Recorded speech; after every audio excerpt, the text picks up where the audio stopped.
Hey guys, it's Ann Yorks from the Flourbox, and I have another tutorial featuring this cute flower in pot cookie cutter. This is perfect for Mother's Day or even teacher appreciation or an end of the school year gift. Let's cookie it up. I have a tip number 2 on my piping bag, and I have a pastel turquoise piping icing. If you're looking for details on how to make royal icing, check out the link in the status below.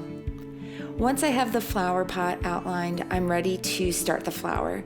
So I trace a circle using a coupler, and I outline the center of the flower using yellow piping icing and tip number 2. Now I'm ready to outline the petals, and I'm generally just following the shape of the cutter, except for that last petal. I sneak in one more petal underneath the flower. Let's flood in the flower pot.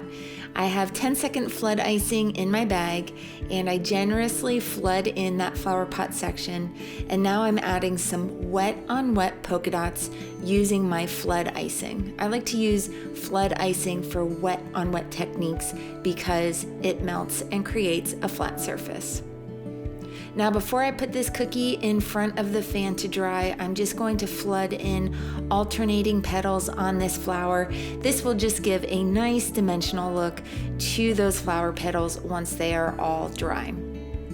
So after drying in front of the fan for 30 to 60 minutes, I'll come back in and flood in the remaining petals, and I'll use my scribe tool to pop any air bubbles. Now I'm ready to flood in the center of the flower.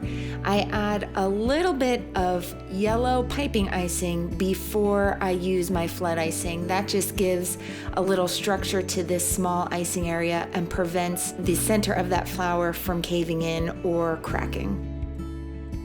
I'm adding the stem and the leaves using a 20-second icing. These icing areas are so small, I can just outline and flood them with the same bag. If you need to reshape any of those petals, you can dip your scribe into that fresh icing and just tap that icing where it needs to go. Now we'll allow those areas to dry in front of the fan, and we're ready to add some really cute details. Now, if you're making this for an end of the school year cookie gift for your teacher, you might want to tell the teacher, "Thanks for helping me grow." So you can add a cute little smiley face on the center of that flower using a food doodler. Outline the petals on the flower and add some dots around the edge of the center of the flower, just to add another pop of color and a cool little texture. We're almost done. We're just going to add a few lines for texture on the leaves and the stem, and we'll outline the flower pot just to finish off this design.